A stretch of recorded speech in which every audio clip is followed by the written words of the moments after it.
Volám sa Kráľová Hoľa. Spolu s Kriváňom som najospevovanejší slovenský vrch, najviac opradený povesťami a legendami. Priviedla som vás ku mne novou cyklotrasou z Telgártu do Šumiac. Tu sa napojíte na štandardnú 12 km dlhú trasu s prevýšením 1040 metrov až na vrchol.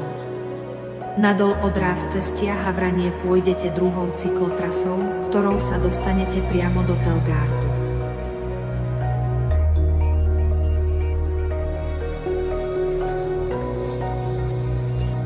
Kto mi dal meno, nie je úplne jasné. Jedni hovoria, že som ho dostala zásluhou uhorského kráľa Mateja Korvína, ktorý tu v 15. storočí poľoval a na mojich svahoch obedoval. Matej Bel zas dospel k názoru, že sa u mňa ukrýval ďalší uhorský kráľ, Belo IV. Počas svojho úteku pred Tatármi. A možno som meno dostala vďaka môjmu dominantnému vzhľadu.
Priestor je to, čo dáva predmetom ich fyzickú veľkosť.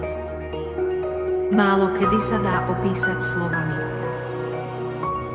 Dnešné ticho a samota na mojom vrchole tento pocit umocňuje priam kozmicky.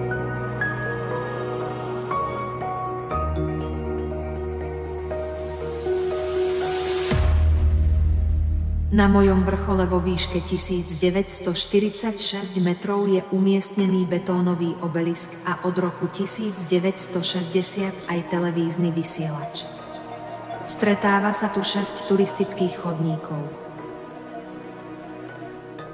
Držím slovenský rekord v najvzdialenejšom pozorovaní, kedy zo mňa videli rumunské a pusenské vrchy vzdialené 310 kilometrov. Som najvyššou časťou východných nízkych Tatier. Hovorí sa o mne aj ako o matke 4 riek. Pramenia pri mne najväčšie slovenské rieky, Čierny Váh, Hron, Hnilec a Hornát. S poslednými lúčmi slnka opúšťate najvyššie položenú cyklotrasu v strednej Európe. Ja ale viem, že sme si za krátky okamih vytvorili hlboký vzťah.